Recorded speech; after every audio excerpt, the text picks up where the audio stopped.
What is going on, everyone? Today we are going to be taking a look at the GTX 1080 Ti at 1080p to do some overkill benchmark testing, because I really don't think this card is marketed heavily for 1080p, and this day, June 19th, 2017, is actually the 1-year anniversary to the very day of when I did a video on the GTX 1080 at 1080p, which I also called Overkill Benchmarking Testing, and everyone really loved that video. It got I think I got the most views out of any of my GTX 1080 coverage. So today we're going to do the exact same thing with the 1080 Ti, obviously with some newer games that weren't out last year when I tested that back on the GTX 1080. So we're going to be focusing just on the 1080 Ti here for 1080p, which obviously I guess a lot of people would argue is overkill for that resolution, unless you consider a few factors. For instance, if you are a 144 hertz gamer and you got a 1080p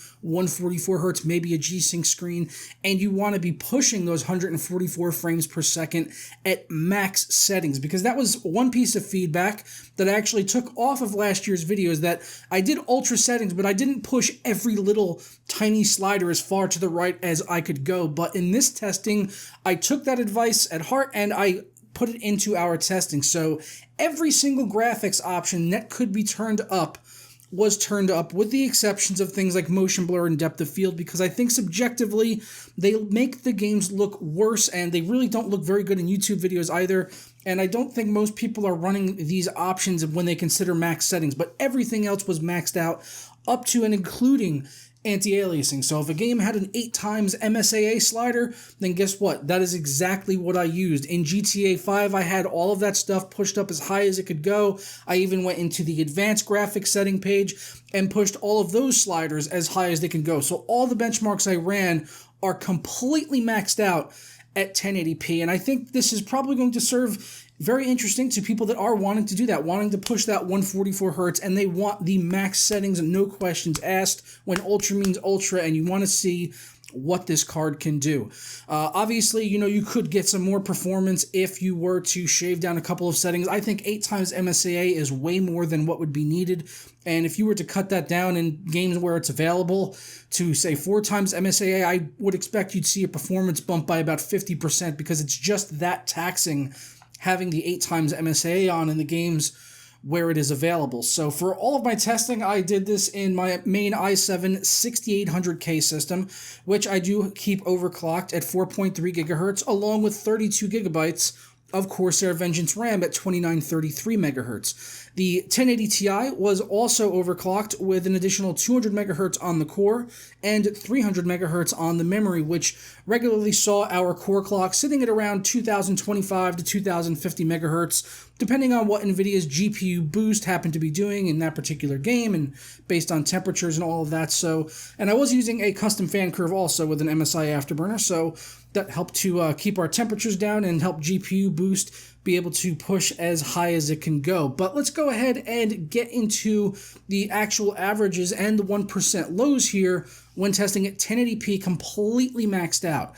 So we'll see here that in, obviously the majority of these games here, we're seeing very, very high performance, but there are some games like GTA 5 which only had an average of 65 FPS when everything was pushed up. But you could lower the MSAA on that game and probably be getting 100 frames per second, no problem. I mean, even the 1% low on that game was lower than I expected it to be, which at 48 frames per second. So, yeah, GTA 5 is, when you push those options up, you're definitely going to see your card get pushed. And even at 1080p, you're not going to be able to get a solid 144 frames per second in a game like that. So I could see why some people would think that the 1080 Ti is not necessarily overkill for 1080p, although I really wouldn't advise anyone to go out and pick it up for this resolution, but there are going to still be people out there that will try and do this, and if they are, then I would probably hope that they're going to at least plan for a monitor upgrade at some point in the near future. But you see in games like Overwatch, we got 249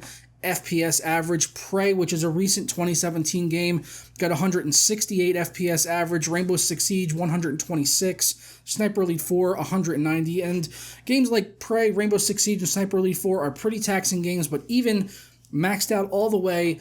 It's still running over 100 frames per second in these particular titles. The only other game where I saw a 1% low come down below 60 was in PlayerUnknown's Battlegrounds, which, as many of you know, is still an early access title and has a long way to go as far as optimization is concerned, but it still stayed over 60 FPS average, and the drops that I was seeing that came down below 60 were typically just very sudden and usually recovered very fast also. Just as fast as they would happen, the game would recover and start, playing smooth again, but it has those big frame drops when you're going through the cities, and that's present on pretty much every card and every resolution and CPU that you throw at that game just because of how early it is in terms of optimization. But that game is super popular right now, and I'm sure some people that are looking to maybe pick up a 1080 Ti for 1080p or whatever would probably be interested to see how that game can run, so that's why I wanted to include it in my testing. But no doubt the 1080 Ti is, crushing the frames at 1080p.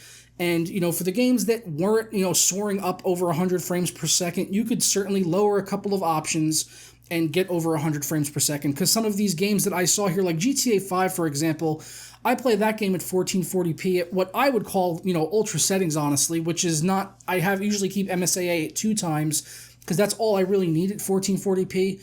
And I never see that game go below 100 frames per second. So we're really just seeing the graphics options just totally annihilating the frame rate in a title like that. So yeah, if you're concerned about getting like a solid 144 FPS, then I would hope that you'd be willing to maybe just lower a couple of options to be able to get a smoother experience, rather than being concerned about 65 FPS, which is at its true max settings. But keeping in, the theme of doing everything maxed out, that's the frame rate we got in all of our games here. So I hope that this information was of value to anyone out there that was thinking about picking up a 1080 Ti and might still be running a 1080p monitor. And if you are, I hope that you do consider picking up a 1440p monitor in the future. I use it for 1440p 144 hertz, and it's just absolutely magical. My games all just run silky smooth. I don't have a game that goes, below 60 FPS, and honestly, I don't need the solid 144 FPS to be happy. As long as I'm at 60 or above, on a G-Sync monitor, the gameplay is going to be silky smooth no matter what. Certainly better than anything you're going to see on a console in terms of graphics, frame rate, and resolution. So yeah, 1080 Ti for 1080p. If you're, really committed to that and doing max settings, then, why not? Who am I to tell you that you're wrong for wanting to pursue your dreams of getting an extremely overkill graphics card for 1080p? But I'm sure there will some that argue that it's not overkill because we're seeing at max settings, GTA 5 is struggling there. So I could, what's the word I'm looking for? Sympathize with that. So yeah, I'm going to go ahead and get on out of here. I look forward to hearing your guys' comments down below to, what you thought of this testing and what you'd like to see tested in the near future. And as always, leave a like on this video if you enjoyed it, and subscribe if you're not already, and I will catch you guys next time. Sir.